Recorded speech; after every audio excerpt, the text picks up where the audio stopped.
I'm really excited because a lot of the talks yesterday brought up the new effort called COSMIC, the Consortium for Space Mobility and ISAM Capabilities. And I was teasing Greg that it sounds like an Air Force acronym that I grew up with, where we had double and triple embedded acronyms. But anyway, so we're going to hear from Greg Richardson. He is the senior project leader in the Human Exploration and Space Flight Division at the Aerospace Corporation. He has experience in space system design, systems engineering, and mission execution for innovative space systems. And he's leading the Consortium for Space Mobility and In-Space Servicing, Assembly, and Manufacturing Capabilities, also known as COSMIC. And like I said, we heard a lot of references to it yesterday, so I'm really excited to hear more from Greg. So please welcome Greg Richardson.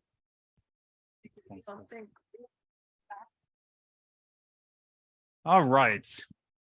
Thanks everyone for coming out. I'm excited to be here. I'm excited that you're here, and I'm excited we get a chance to talk a little bit about what COSMIC is doing, what we're planning on doing, and how to get you and all of you engaged in this thing that we're going to work on together. So, as Casey said, COSMIC, the Consortium for Space Mobility and ISAM Capabilities. I mean, space mobility, we've been talking about that for the last couple of days, the DoD needs associated with that.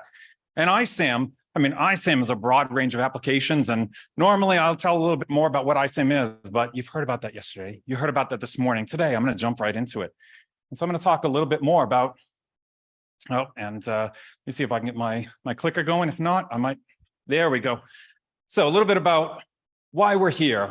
So the motivation for what COSMIC is and what we're trying to do. So 3 big questions. Why us? And so I'm going to answer that in a couple of different ways. Why now? Why is now the right time to start this consortium? And why COSMIC? Why is COSMIC here? And what are we going to do?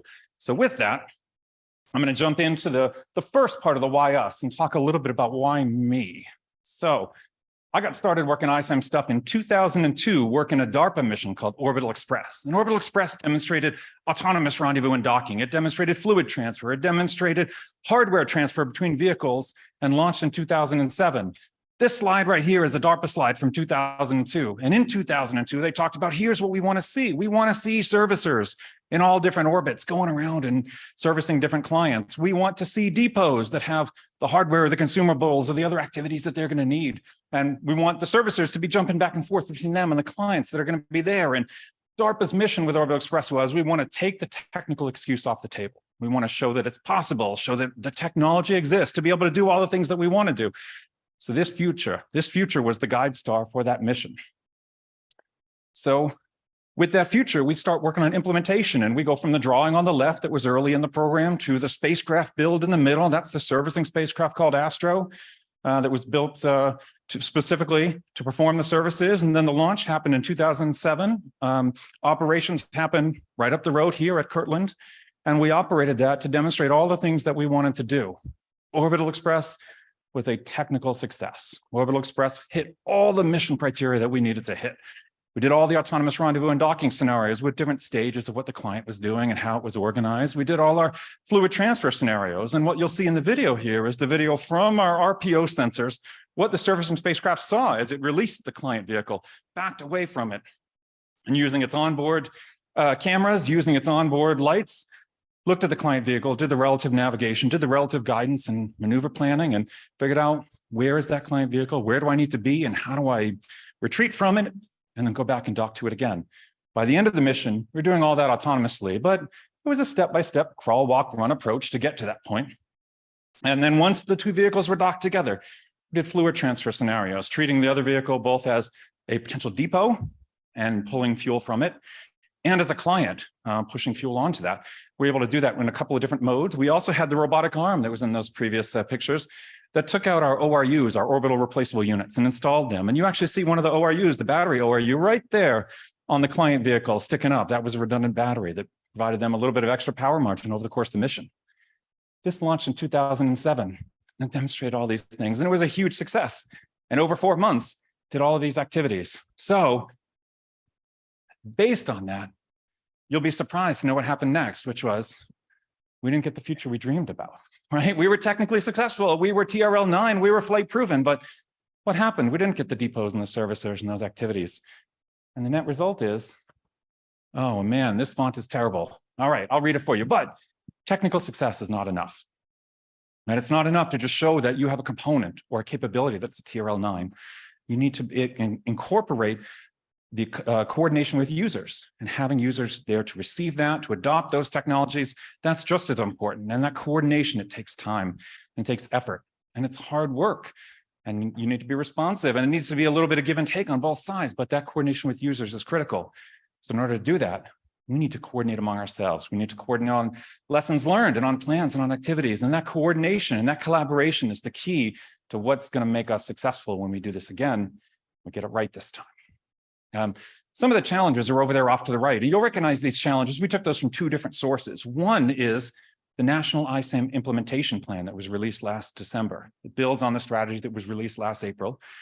And there was still the challenges. What are the things that we need to address with ISAM? You'll also notice 4 challenges from the report from this workshop last year, talking about the challenges related to standards, related to the logistics chain and how it's not enough to essentially just have one vehicle, but you need that integrated chain, that all these are going to exist within the context of an ecosystem.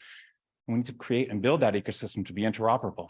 Standards are a challenge. Vehicles not designed for servicing are a challenge. And sometimes that challenge is something that you can overcome with cost and complexity on the servicer side. Sometimes you can overcome it by picking the services that you do so they interact with legacy vehicles in the right way. But all those are things that we need to work together to make sure that when we go and do this, that we incorporate the users and incorporate their feedback. So why us? Well, I've talked about why I'm here. I'm passionate about this and I want this to succeed. I've seen what happens firsthand when you have the technologies that you launch and that fly and that are effective and that don't transition. And I want to make sure that that doesn't happen again. So why us? Us is now all of us. Everyone in this room, everyone who we've talked to before, you're part of the COSMIC community. I know that there are folks out there that have been working on this, that have been building this on the government side and on the industry side. And we've had a lot of conversations with commercial and with other folks about making sure that ISAM becomes a thing that we can all work together to make it a routine part of space mission operations. And we're going to talk about that again. But there's a role for government. There's a role for industry. There's a role for academia. COSMIC is the group, just trying to bring all these groups together so they can coordinate. So why now? As I mentioned, the strategic plan, the National ISAM Implementation Plan that was released, it specifically calls out these 6 strategic goals and talking about, advancing the ISAM research and development and prioritizing scalable ISAM infrastructure. And we can talk a lot about the architectures that we need to do that or the technologies that we want to invest in to make this better and easier. But number 3 is critical here. Accelerate the emerging ISAM commercial industry. Right? It's not enough for this to be a one-off government demo the way Orbital Express was. It has to be an integrated part of this ecosystem. And within strategic goal number 3, specifically calls out that we should convene a nationwide consortium. COSMIC is the consortium that's called out. COSMIC is the response to that action in the implementation plan. And that action talks about bringing together 5 different types of stakeholders. It says NASA centers and mission directorates. It says other government agencies, industry, including the startup community, academia, and nonprofit research institutions, all of which should coordinate and collaborate together to enhance U.S. leadership in ISAM. So we as COSMIC are funded by NASA. NASA is the one that got the action to stand up this consortium. So we're funded by NASA to coordinate that national level activity. And that's the vision here. That vision is a nationwide alliance that enables the US community to provide global leadership in ISAM. We know that ISAM is not just a US problem. It doesn't just have US customers, but we know that this is a capability that we need in order to remain competitive. And you heard this in the Space Futures talk. I'm sure you heard that a lot in the discussions yesterday. So we know that US needs to be the one, that we need US capability to be able to continue to execute this. So our mission, what's COSMIC about? In one line, we want ISAM to be a routine part of space mission operations. And that means that a lot of times when ISAM missions launch now, there are a lot of firsts. There's technical firsts, or ConOps firsts, or programmatic firsts, or policy firsts. And we want to get to a point where we've got each of those challenges addressed, that we understand what the challenges are. We've put together either the checklist or the capability, We understand what it is that we need to be able to do, and that we pass that data on from one customer to another, from one agency to another, from one company to another, and share those lessons so that we can all get stronger together. If we do that, in the future, ISAM is a routine part of space mission operations, and that doesn't mean every mission has ISAM, but there's so many different types of things within ISAM, all the way from inspection missions, all the way up to tugs or refueling or assembly or manufacturing with local or off-Earth resources. All of those are possible. But with that broad range, there's a lot of different types of missions, and each one might be able to use a part of that. And we want them to consider ISAM in that trade space, all the way up from the early upfront development and concept maturation activities, through the development, through IMT, through launch, through operations, and through long-term sustainment. We want them to consider, how does ISAM enable or enhance my mission? That's what COSMIC is all about. So as part of that, we talk about specific goals and make these charts available to anyone that wants them. I know it might be a little challenging to read in the back, but big picture, we've got 3 types of goals. The first one at the top is capability development. So this we started by calling technology development, but we realized it's not enough to mature the technology. We need that technology to be developed, we need it to be flown, we need it to be offered as an operational service so that someone can pick it up. So it's more than just technology, it's about developing that entire capability. So that's kind of the tech push part of this chart. What are the things that we're going to invest in that make future ISAM better and easier? The bottom is the mission pull. What are the mission applications? What are the future government and commercial missions that have a mission pull that could use some part of that range of ISAM services? What do they have? What can they do with today's technology and with the capabilities that are offered today? But also, what can they do with the future capabilities that are going to be developed, that are going to be available in the future? How do we enable or enhance those future missions to both reduce cost, increase resilience, improve life cycle effectiveness, and maybe even open up new missions that we don't do today, but that we want to do today? And you can think about some civil applications for that, for things like large structures that might not fit into a fairing. You can also imagine some defense parts for that, for each part of those ISAM capabilities. So that's the mission pull from the bottom and tech push from the top. And that middle piece is, how do we match those together?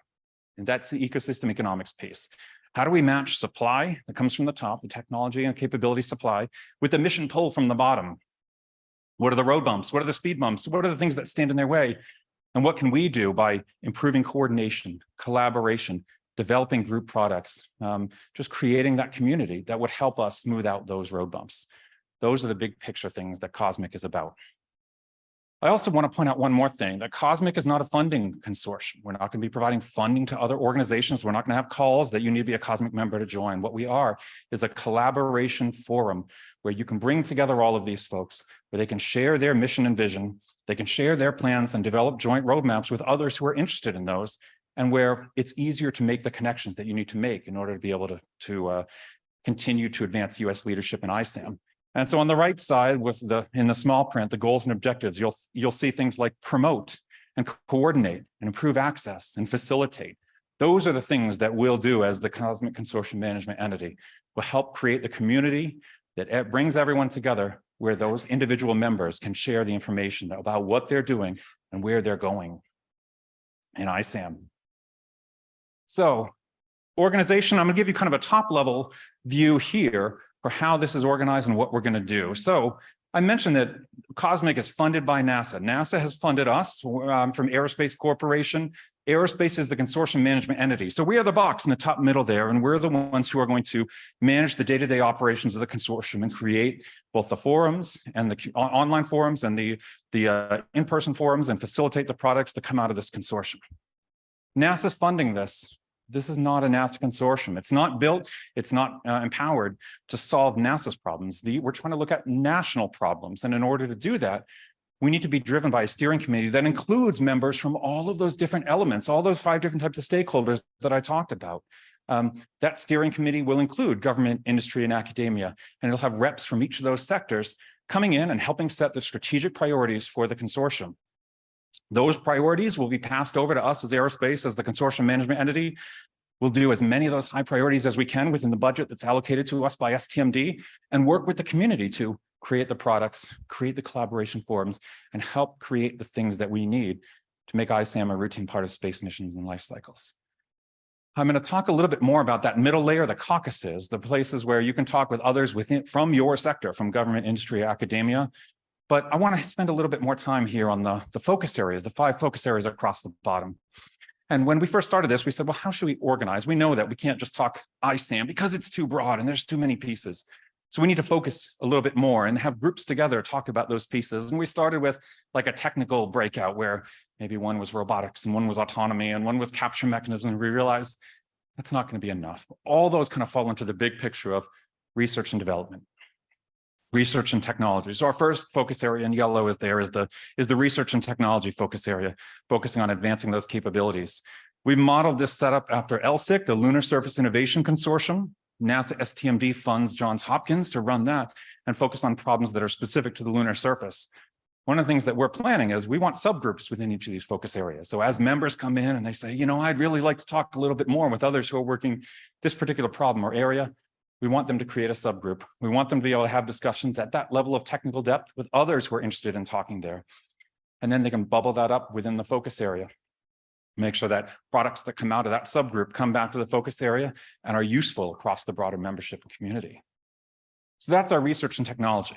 The next one is what we are bringing in to try to make sure that we're not just talking about technology, but talking about capabilities. And so that's the demonstration infrastructure. And we think about that in 3 different ways. You've got digital test for ISAM capabilities. You've got ground-based test for ISAM capabilities, and you have in-space test. And I know, you know, talking to Dan Lopez and others, the port and other things like that, persistent platforms where you can do demonstrations of ISAM and RPO and rendezvous and docking with that as also a way to exchange hardware, materials, components. And so you can do on-orbit experiments that deal with ISAM. There are many people who are working on those types of both persistent platforms and test platforms that will allow us to mature ISAM capabilities in space. So those first 2, the demonstration infrastructure and the research and technology, those get to the tech push. Missions and ecosystems is there in purple, and that's our mission pull. Who are the users?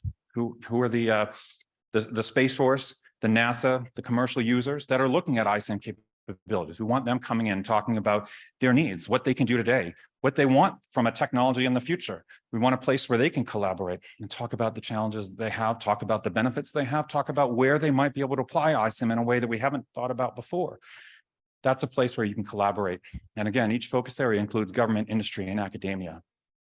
The next 2, policy and regulation and workforce development, are kind of cross-focus areas where we're looking at what are the things that might be challenges? Where are the places where we as a community might want to suggest improvements from a policy and regulation standpoint? Where can we clarify things that are uncertain now, that where missions that launch talk about the firsts that they need to accommodate in order to be able to get launched? That's a place where we can talk from a policy and regulation standpoint about where those challenges are and what we as a community would like to see changed. And then workforce development. We think about this in 2 different ways. One way is in terms of the next generation. What are the things that we need to impart upon students that are coming out to make sure that they're ready for a world in which ISAM is routine? One of those challenges is the interdisciplinary, multidisciplinary nature of ISAM. It's not just a structures or an ADCS or thermal or power or propulsion problem. It's an integration problem. And that's why just having a component at TRL9 is not enough. You've got to integrate that both within the context of a spacecraft and within the context of this commercial ISAM ecosystem that we're trying to build. But we're also thinking about workforce development in terms of developing the workforce that we have right now. Everyone who's built spacecraft has built them in a way that does not include ISAM. And they have processes and procedures in place to be able to think through, how do I build it? But as they're thinking through what changes in an ISAM-enabled way, we want to help them give them the resources they need to be able to better understand what's going to change when ISAM is routine. Governance. So I talked a little bit about the steering committee. We're talking here about 12 members, equally split between government and non-government entities, representatives from all those different sectors coming together, and they'll set priorities that are passed on to the steering committee. And so those annual priorities will drive both the organization of the topics that we talk through, the products that we create, and the outcomes that we expect from this consortium. In that middle layer, I said I was going to come back to the caucuses. The idea there is there might be a time where government wants to talk just with other government folks about things that are procurement sensitive.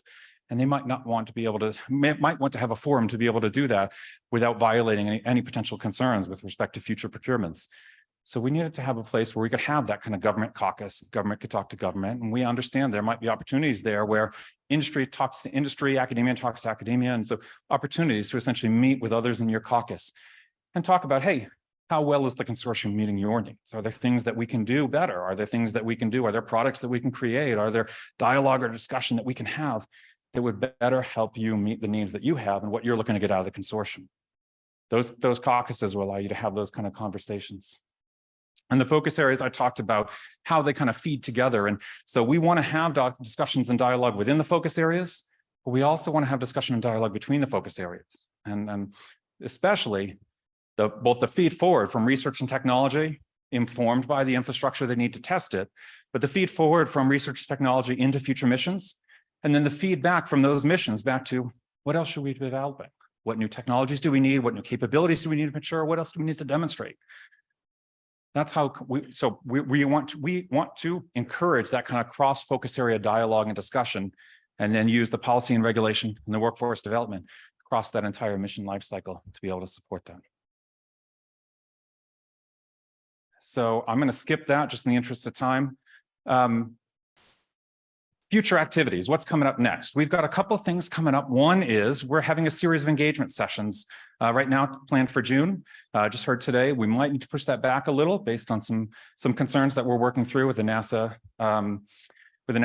legal folks. But the first one is going to be about governance and leadership and operations and how we expect this consortium to run.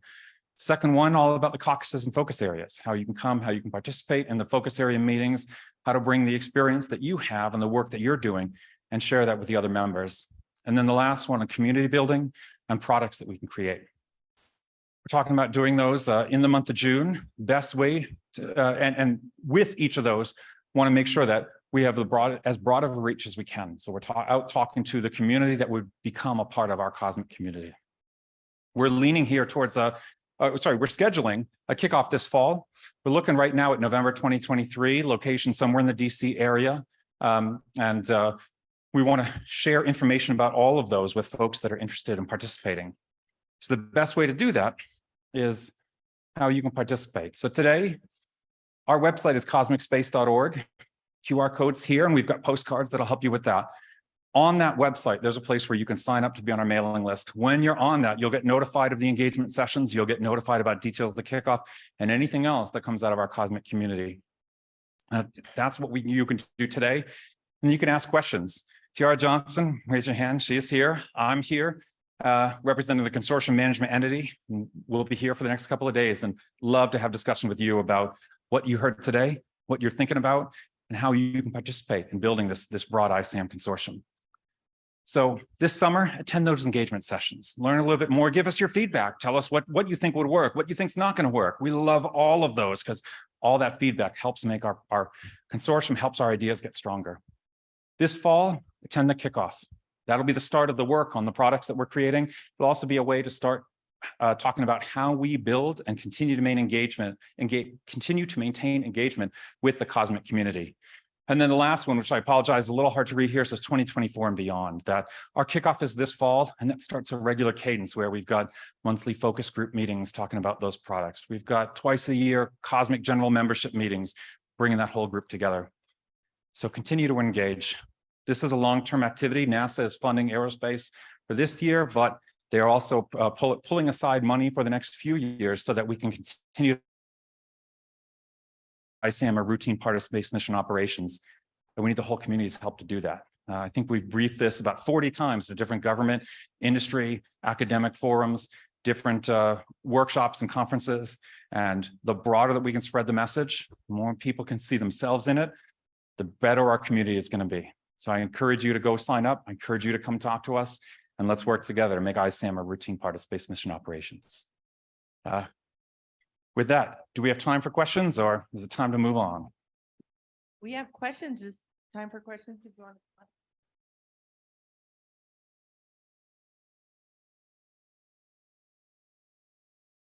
Hey, Greg, I know the answer to this, but I want to throw you a softball so you can inform everybody. How does COSMIC react with the standards community? Oh, perfect. That's a great question. So one of the things we said, and one of the directions that we were given in standing up at COSMIC is reduce unnecessary duplication. And so that's both unnecessary duplication between government agencies, between government and industry, and between COSMIC and other forums that are out there, other organizations that are out there that are working that.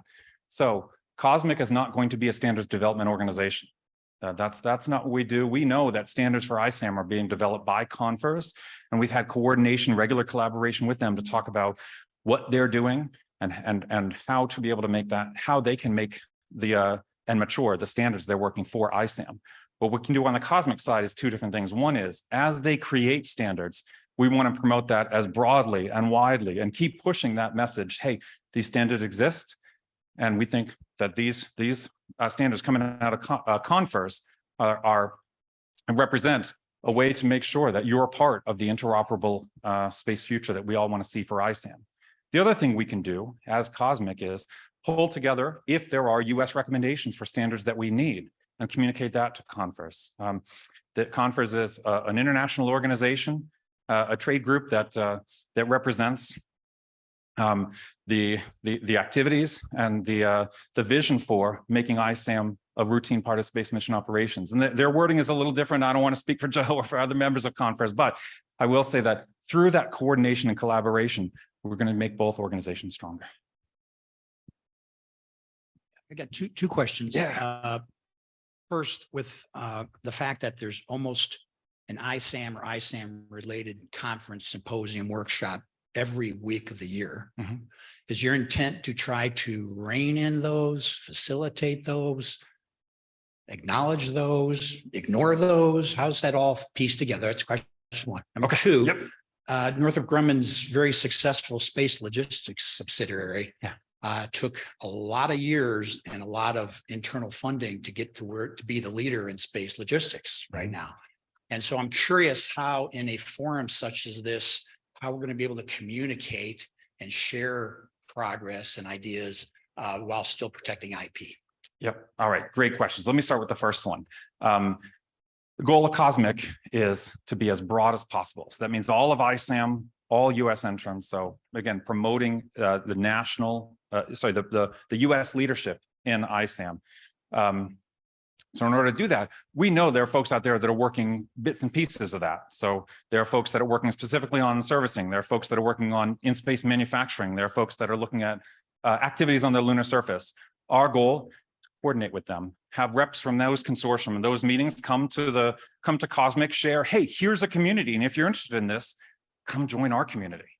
So it's a way to share their message more broadly about what it is that they're doing. At the same time, by using that broad reach of COSMIC, we can help all of those organizations increase the way that they are thinking about and the way that they are reaching out to the US community and do that as broadly as we can. So we're not going to be ignoring them. We want to collaborate with everyone who's out there, who's working a piece of this with hopes that they can bring their part to this bigger picture of COSMIC.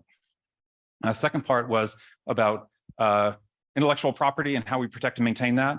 So that's one of the things that we're working through. We know, for example, that folks like Space Logistics have specific things that they've worked and technologies and capabilities that are their secret sauce. And we're not asking them to share that with us.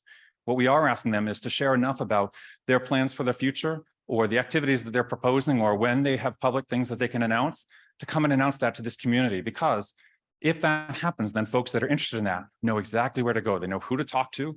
They know, the topic that they want to talk about, the way that they want to collaborate, and it's an opportunity to increase and share those. So we're working through some of the details about our membership agreement and IP, but we expect that there's a lot of discussion we can have without getting into the individual IP within the consortium.